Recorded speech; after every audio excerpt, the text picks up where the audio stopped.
90% लड़कियों में कभी ना कभी पीरियड्स में पेन होती है और पेन की वजह से वो स्कूल नहीं जा पाती, उनको ऑपरेशन भी करवाना पड़ जाता है और आगे चलकर प्रेगनेंसी भी नहीं होती है।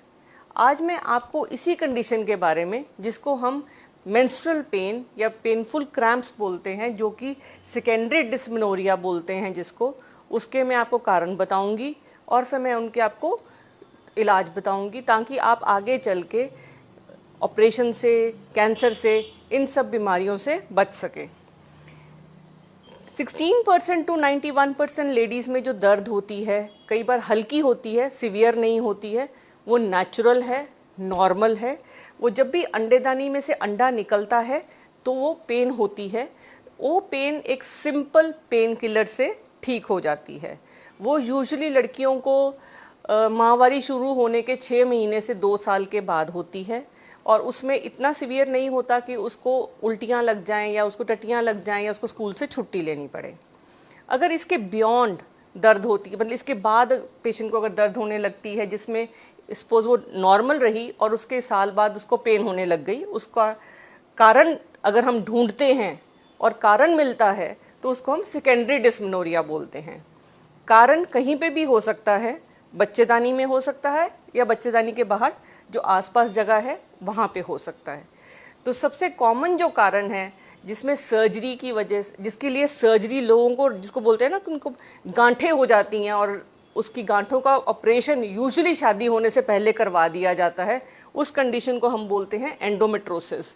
जो एंडोमेट्रोसिस है, इसमें क्या होता है, जो लाइनिंग है यूट्रस की, जो सेल या लाइनिंग के हैं, वो लाइनिंग के अलावा कहीं कहीं और पेट में भी, ट्यूबों में, अंडेदानी में, गुर्दे के आसपास कहीं पे भी हो सकती हैं।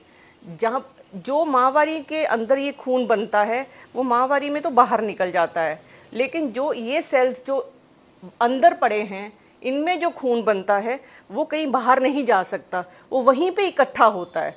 जब वो खून वहाँ पे इकट्ठा होगा तो लड़की को पेन बहुत ज़्यादा होगी। धीरे धीरे जो ये खून है ये अपनी जड़ें फैलाता है। ये जैसे जैसे जड़ें फैलाएगा ये सब कुछ आसपास चिपकना शुरू हो जाएगा। जैसे जैसे ये चिपकेगा ये ट्यूब्स भी काम नहीं करेंगी, ये अंडेदानियाँ भी बड़ी बड़ी हो जाएंगी और जब ये बड़ी हो जाएंगी तो फिर ये पेट में बहुत दर्द पैदा करेंगी और दूसरी बात, बच्चा होना नामुमकिन जैसा हो जाता है।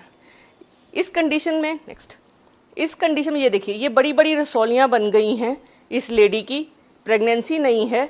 फिर हमने ऑपरेशन करके इन रसौलियों को निकाला और उसके बाद ये लैप्रोस्कोपी से सर्जरी हुई, उसके बाद इसको प्रेगनेंसी हो गई।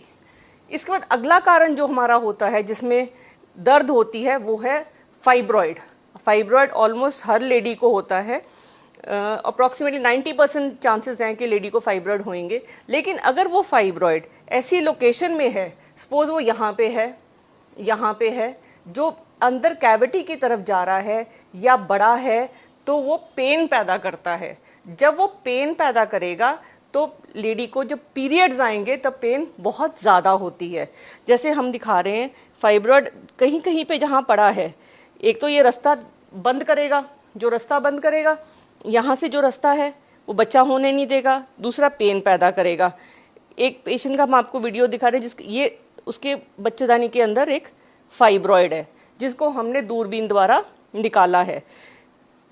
फाइब्रॉइड के बाद जो अगली कंडीशन है जिसकी वजह से नेक्स्ट वो है जब अंदर कॉपर्टी लगी रहती है, उसमें भी पीरियड्स में बहुत पेन होती है। नेक्स्ट, और कई बार क्या होता है, जो ये सेल अंदर हैं, ये यूट्रस के अंदर भी होते हैं। यहाँ पे कोई रसौली नहीं मिलेगी, कोई गांठ नहीं मिलेगी, लेकिन इतना सीवियर पेन होता है और बच्चा भी नहीं होता, बिकॉज ये जो सेल हैं ये खून बनाते हैं। जब ये खून बनाएंगे तो ये चिपका चिपकी आपस में शुरू हो जाती है यहाँ पे टिश्यूज़ की, जिसको कहते हैं हम सोजिश हो जाती है खून की वजह से, और उसकी वजह से पेशेंट को बहुत पेन होती है जब उसको पीरियड्स आते हैं। पीरियड्स में ही पेन क्यों होती है? पीरियड्स में पेन इसलिए होती है बिकॉज जो सेल खून बनाते हैं और वो झड़ते हैं, वो पीरियड्स के ड्यूरिंग तो वो यहाँ से बाहर आ जाते हैं, जिसको मेंसेस के रूप में आ जाते हैं। लेकिन जो अंदर सेल हैं वो खून वहीं पे इकट्ठा होता है। शरीर में अंदर कहीं पे भी खून इकट्ठा होगा तो वो पेन पैदा करेगा। और जब भी वो खून इकट्ठा होगा वो आसपास सोजिश पैदा करेगा और सब कुछ आपस में जो टिश्यूज हैं वो चिपक जाएंगे। वो चिपकेंगे तो आगे चल के उनमें इन्फेक्शन भी होती है, पेन भी होती है और स्कारिंग जिसको कहते हैं ना कि स्कार बन जाता है और डिस्टॉर्शन हो जाती है। सब चीज़ आपस में जो नॉर्मल एनाटमी है, जो नॉर्मल आपस में उनका हिसाब किताब है, वो सब बदल जाता है। इसके बाद पेल्विक इन्फेक्शन के बारे में मैं पहले भी बात कर चुकी हूँ। जो सोजिश है वो सबसे कॉमन कारण है। आपस के संबंध से इन्फेक्शन बहुत कॉमन होती है और पीरियड्स में पेन। अगर एक लेडी नॉर्मल पीरियड्स ले रही थी और फिर सडनली उसको पेन होने लगी है तो उसकी जो यूट्रस के आसपास की जगह थी, जिसके अंदर आसपास जो टिश्यूज थे जो रुई जैसे होते हैं, उसमें अगर इन्फेक्शन होएगी तो जब ब्लीडिंग होती है तो यहाँ पे जो इन्फेक्शन है वो पेशेंट को पेन पैदा करती है। इन्फेक्शन अगर किसी लेडी को नॉर्मल पीरियड्स आ रहे थे और सडनली उसको कमर में दर्द होने लगी है या पेट में दर्द होने लगी है तो पहली चीज़ उसको सोचना है कि उसको इन्फेक्शन हो सकती है। इसके बाद एक और कारण है पीरियड्स में पेन होने का, जिसमें यूट्रस एबनॉर्मल होती है। कई बार किशोरियों को महीना नहीं आता, महीना थोड़ा आता है। जब उनका अल्ट्रासाउंड कराया जाता है, MRI कराया जाता है तो उसमें ये समझ आती है कि पीरियड्स उनको कम हो रहे हैं। उसका कारण है बिकॉज यूट्रस अलग अलग शेप में पड़ी होती है बॉडी में और वो पेन पैदा करती है। तो कभी भी जो पेन एक नॉर्मल पेन से ज़्यादा है, जिसके लिए बहुत ज़्यादा दवाई खानी पड़े, उसका इलाज अवश्य टाइम से होना चाहिए। अब मैं आपको ये बताऊंगी कि आप सर्जरी से कैसे बच सकते हैं, ऑपरेशन से कैसे बच सकते हैं। जो खून इसमें जमा हो रहा है, शुरू में तो ये इतना सा खून जमा होता है, फिर ये थोड़ा और बड़ा होगा, फिर ये और बड़ा होगा, फिर ये और बड़ा होगा। 4 सेंटीमीटर से कम अगर साइज है तो उसको ऑपरेट करने की ज़रूरत नहीं है अगर उसमें पेन नहीं है और अगर उसने गेड़ा नहीं खा लिया है तो, या उसमें अंदर मवाद नहीं है। तो बहुत पेशेंट्स हैं जो 3 सेंटीमीटर 2 सेंटीमीटर में वो अपना ऑपरेट करा देते हैं, जो कि ज़रूरत नहीं है। सिर्फ मेडिसिन एंड ओनली मेडिसिन जो कि लंबी चलती है, कई बार 6 महीने से लेके 2 साल तक मेडिसिन चलती है, जिसकी वजह से ये जो रसौलियाँ हैं धीरे धीरे ये कम हो जाती हैं। ये एट टाइम्स इतनी छोटी रह जाती हैं कि जो प्रॉब्लम हो रही है बच्चा नहीं होने के लिए और जो प्रॉब्लम हो रही है इधर दर्द की, वो काफ़ी हद तक कंट्रोल हो जाती है। इसके लिए इसके बाद मेरे को ये बताना है कि हमें ऑपरेशन हमेशा दूरबीन से करवाना चाहिए और हमेशा पहले दवाई लेनी चाहिए। पहले दवाई लेके अगर उससे साइज कम नहीं होता या उससे आराम नहीं मिलता तभी हमें सर्जरी करानी चाहिए, वरना हमें सर्जरी किसी हाल में नहीं करानी चाहिए।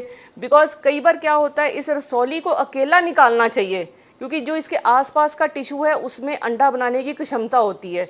लोग पूरी अंडेदानी निकलवा देते हैं, जिससे क्या है कि पूरी अंडेदानी आगे चल के बच्चा होने में बहुत दिक्कत होती है। तो इट इज़ ऑलवेज बेटर। और इसमें कई बार ऐसे टेस्ट आ जाते हैं जो कैंसर में भी पॉजिटिव आते हैं, तो मरीज घबरा जाता है कि कहीं उसको कैंसर तो नहीं है, जबकि वो कैंसर नहीं होता। इस एंडोमेट्रोमा की वजह से ही उसका जो CA-125 का लेवल है, एक टेस्ट है CA-125 का लेवल, ये कई बार एज हाई एज 200 भी आ जाता है, लेकिन वो कैंसर नहीं होता।